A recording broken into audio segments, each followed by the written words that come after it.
Assalamualaikum warahmatullahi wabarakatuh. Alhamdulillahirrabbilalamin. Kali ini kita akan melanjutkan lagi ya materi kita tentang nilam ya. Dan kali ini kita akan membahas tentang produksi minyak nilam.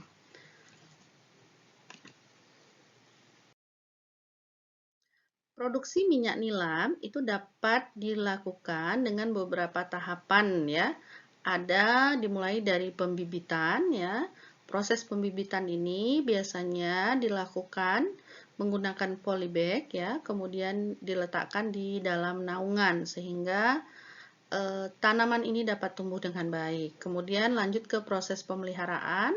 Tanaman yang telah ditanam itu harus dipelihara ya supaya tanaman tersebut dapat tumbuh subur dan menghasilkan sesuai harapan kita. Kemudian lalu pemanenan. Nah, pemanenan ini dilakukan dengan cara memotong atau memangkas tanaman ya sampai mendekati ke bagian akar. Pasca panen tanaman nilam. Jadi beberapa proses pasca panen ya, penanganan pasca panen itu mulai dari pengeringan, kemudian perajangan ya, seperti ini, digantung di para-para. Ini juga untuk memudahkan proses pengeringan itu terjadi dengan mudah. Lalu dilanjutkan ke proses penyulingan. Proses penyulingan ini adalah bagaimana cara kita untuk mendapatkan minyak ya, mengeluarkan minyak dari tanaman nilam tadi. Kemudian ini adalah pemurnian ya, minyak yang dihasilkan melalui proses penyulingan biasanya masih bercampur dengan air ya, sehingga perlu dimurnikan. Dan dilanjutkan ke pengemasan. Nah, ini adalah pengemasan untuk minyak nilam itu sendiri. Nah, secara diagram mungkin dapat dilihat ada beberapa tahapan yang memang umumnya dilakukan dalam proses memproduksi minyak nilam ya. Jadi tanaman nilam dilakukan pemetikan atau pemangkasan baik itu berupa daun maupun tangkainya. Kemudian dilakukan pengecilan ukuran ya.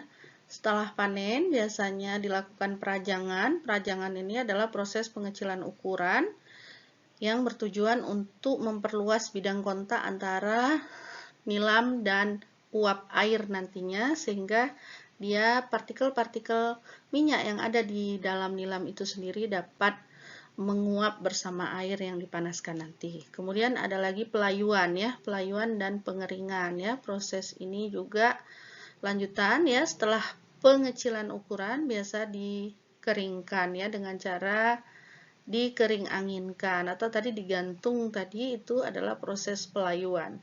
Kemudian daun dan tangkai nilam yang telah kering disuling ya, disuling untuk mendapatkan minyak dan air yang sedikit mengandung nilam juga. Lalu nanti dilakukan pemisahan kembali ya antara air dan minyaknya. Kemudian lalu diperolehlah minyak nilam. Nah, ini adalah beberapa proses yang umum harus dilakukan untuk mendapatkan minyak nilam itu sendiri. Kemudian, nah secara lebih jelas kita tahu bahwasannya pemanenan nilam itu dapat dilakukan 5-6 bulan setelah tanam ya.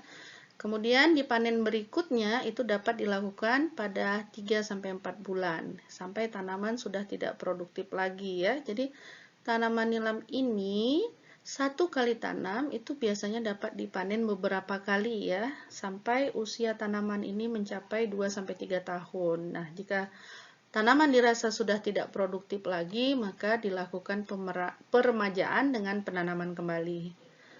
Kemudian waktu panen ya, panen nilam ini sebaiknya dilakukan di pagi hari atau di sore hari, agar kandungan minyak nilamnya lebih tinggi, karena jika siang hari, ada panas matahari, angin, dan lain sebagainya, itu akan memicu proses penguapan dari minyak nilam itu sendiri ya. Karena minyak nilam ini adalah minyak atsiri yang sifatnya mudah menguap. Nah, cara pemanenannya dengan cara memangkas tanaman ya atau memotong tanaman tadi dengan menyisakan sedikit dari atas permukaan tanah ya. Kemudian ada juga misalnya ada tunas-tunas kecil yang ditinggalkan supaya hal ini untuk merangsang pertumbuhan tunas barunya lebih cepat gitu. Kemudian tanaman yang sudah dipangkas ya lalu harus dilakukan pemupukan kembali dan dibumbunkan tanahnya supaya lebih gembur ya. Nah, tanaman nilam yang telah dipanen biasanya bisa dikering anginkan ya atau dilakukan perajangan terlebih dahulu ya. Kemudian dikering anginkan tuh biasanya sekitar 3-5 hari ya supaya kadar airnya mencapai sekitar 15%.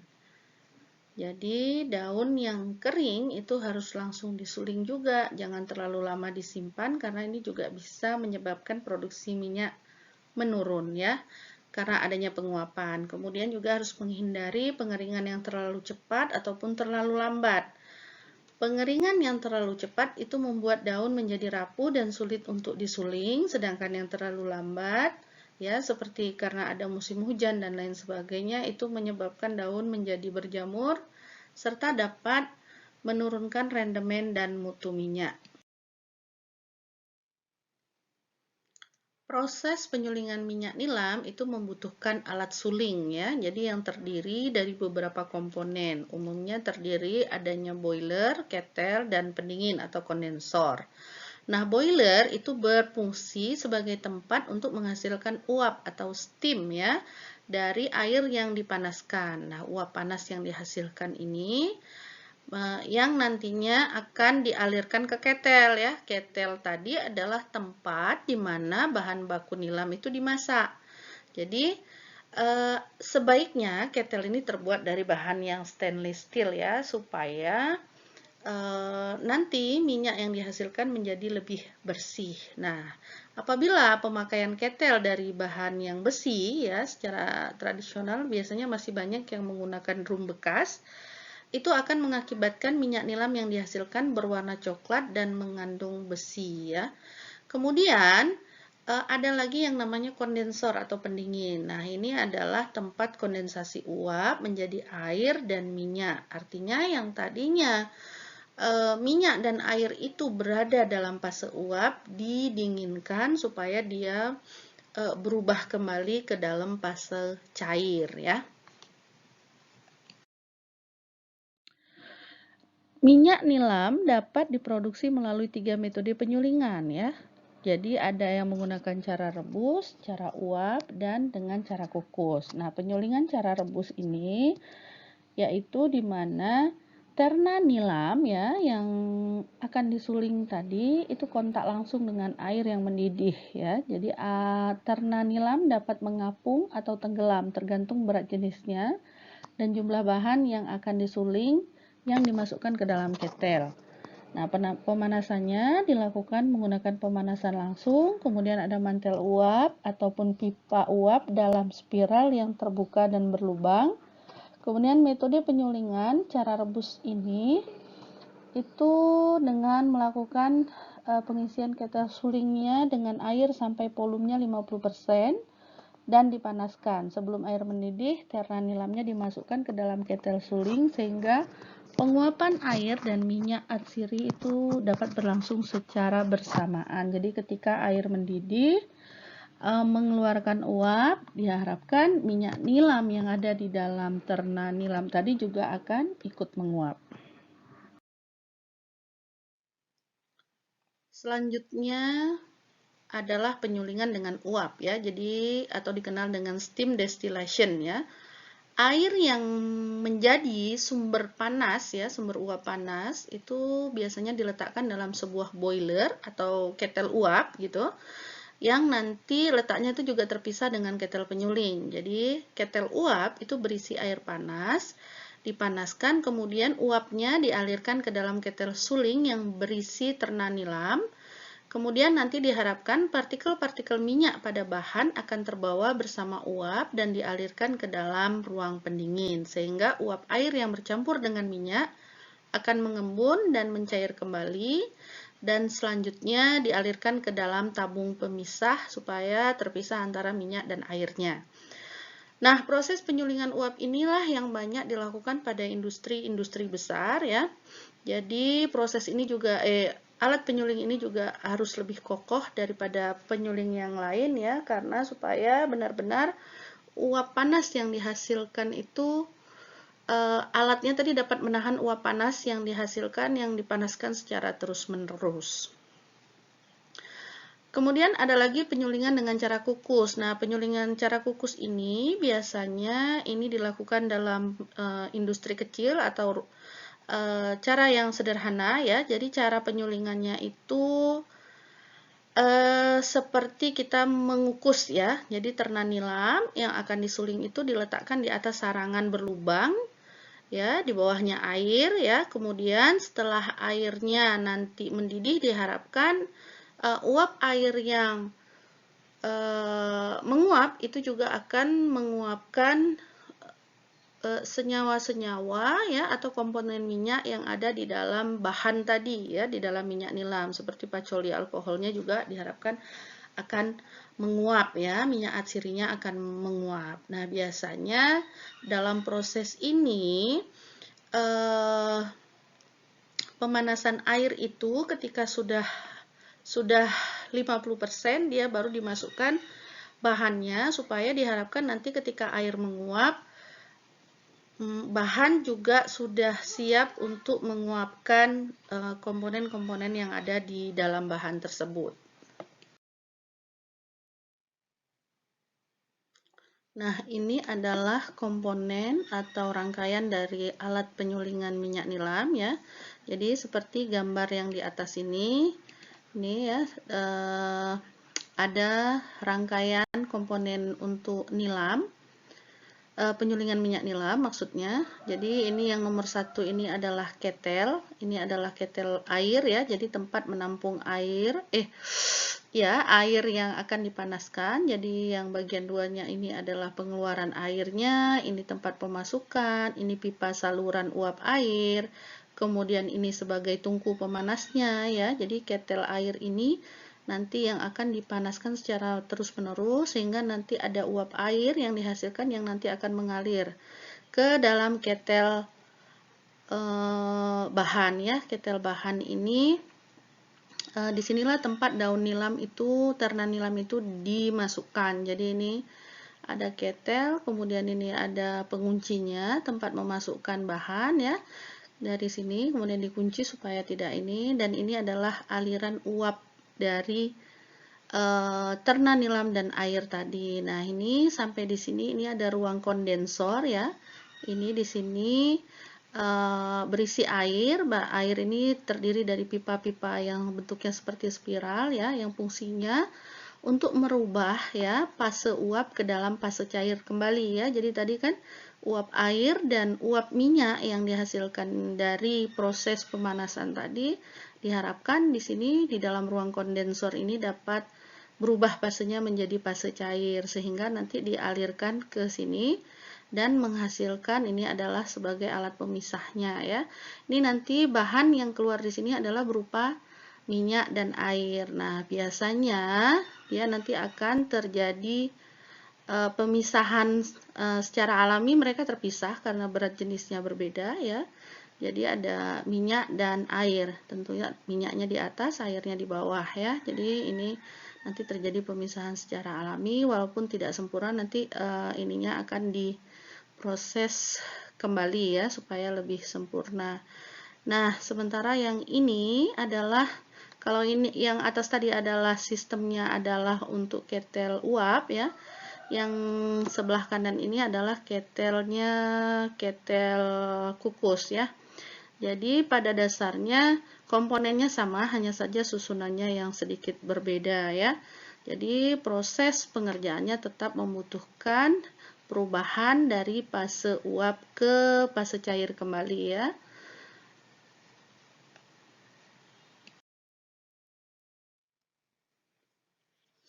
Nah, ini adalah gambaran ya proses penyulingan minyak nilam secara tradisional ya.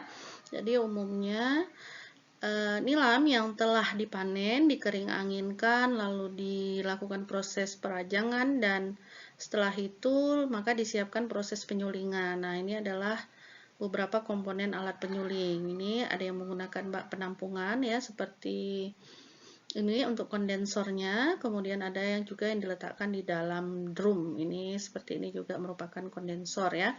Nah, jadi biasanya kalau kita menggunakan alat yang masih bahannya adalah berupa drum bekas, nanti hasil dari proses minyak nilam yang dihasilkan biasanya masih warnanya lebih ke coklat gelap ya, atau lebih pekat, karena ini ada beberapa bahan pencampur lainnya ya, misalnya dari komponen-komponen yang ada di drum ini ikut terbawa ke dalam larutan minyak nilam ini. Nah, ada beberapa faktor yang mempengaruhi mutu dan rendemen minyak nilam ya. Yang pertama adalah pemilihan bibit ya. Jadi untuk pemilihan bibit sebaiknya dipilihlah bibit yang unggul ya, dilihat dari sejarah tanamannya ya. Pilihlah varietas-varietas yang unggul sebagaimana yang telah saya paparkan di pertemuan sebelumnya, bahwasanya ada beberapa varietas unggul untuk tanaman nilam ini ya. Kemudian tanah dan iklim, kondisi lahan, penggunaan alat suling. Jadi proses penyulingan atau alat suling yang digunakan itu juga mempengaruhi kualitas minyak yang dihasilkan. Kemudian ada lagi penanganan bahan baku ya, perajangan, pelayuan, dan pengeringan. Nah, ini juga sangat menentukan ya, mulai jangan sampai selama proses ini kita mengalami banyak kehilangan minyak. Kemudian ada juga cara dan lama penyulingan. Jadi ada tekanan uapnya, waktu yang tepat untuk proses penyulingan ya, itu kapan, berapa lama ya. Jangan sampai proses penyulingan sudah kita hentikan padahal masih ada beberapa komponen minyak yang sebenarnya terkandung di dalam bahan tersebut ya. Menurut Standar Nasional Indonesia Minyak Nilam ya, SNI 062386/2006, itu ada beberapa persyaratan mutu minyak nilam ya. Antara lain dilihat dari warnanya, minyak nilam tuh harus berwarna kuning muda sampai coklat kemerahan. Jadi kalau sudah warnanya coklatnya sudah coklat gelap sekali, maka ini harus dimurnikan kembali ya. Kemudian ada bobot jenisnya, atau kalau bobot jenis ini ya antara 0,95 sampai 0,975, indeks biasnya harus 1,507 sampai 1,515. Kemudian ada kelarutan etanolnya, bilangan asam, ester, putaran optik, dan satu lagi yang biasanya juga sangat menentukan dari kualitas minyak nilam ini adalah pacoli alkohol ya. Jadi menurut standar SNI untuk minyak nilam itu harus memiliki kandungan PA-nya tadi 30%. Nah, untuk nilam-nilam Aceh meskipun diproduksi secara tradisional itu sudah memenuhi standar ini. Rata-rata PA-nya di atas 30%. Malah dengan beberapa inovasi itu sekarang PA dari tanaman nilam ya dengan proses penyulingan yang sudah bagus, maka bisa ditingkatkan sampai di atas 50% ya. Nah, ini adalah proses pemurnian minyak nilam. Jadi minyak-minyak nilam yang sudah diproses atau disuling tadi biasanya perlu lagi yang namanya proses pemurnian ya. Tujuannya untuk apa? Menghilangkan kandungan air, meningkatkan bahan aktifnya, menghilangkan pengotor, menghilangkan logam. Jadi kalau misalnya tadi masih ada terikut logam-logam yang bercampur antara minyak dan karena alat suling yang kurang steril, maka ini akan perlu dimurnikan kembali ya. Atau sekarang juga sudah ada beberapa inovasi ya untuk ekstraksi minyak nilam itu sendiri ya. Jadi ini biasanya pada industri-industri besar sampai nanti dia menghasilkan grade minyak nilam itu yang benar-benar bagus. Jadi dengan kandungan PA yang sudah cukup tinggi dan siap untuk diolah menjadi produk turunan ya. Nah, ini adalah beberapa produk turunan dari tanaman nilam ya. Jadi yang tadinya daun nilam ya dapat minyak, dapat limbah, kemudian dapat kandungan pacoli alkohol, dapat ini dan itu nantinya akan dibuat menjadi berbagai produk turunan yang berupa dimanfaatkan biasanya pada industri parfum ya, kemudian untuk wewangian, kosmetik ya, rokok, farmasi ya, banyak sekali beberapa produk turunan yang memang membutuhkan bahan baku nilam. Karena apa? Karena tanaman nilam ini atau minyak nilam ini belum ada penggantinya, walaupun secara sintetik ini tidak akan sama dengan yang aslinya, makanya kenapa tanaman ini benar-benar memiliki peluang yang sangat menjanjikan untuk terus dikembangkan ya. Jadi ini merupakan bahan utama atau bahan baku yang dibutuhkan oleh banyak negara di luar sana. Saya rasa ini saja yang dapat saya sampaikan. Terima kasih atas perhatiannya, semoga bermanfaat dan sampai jumpa lagi di dalam video pembelajaran lainnya. Assalamualaikum warahmatullahi wabarakatuh.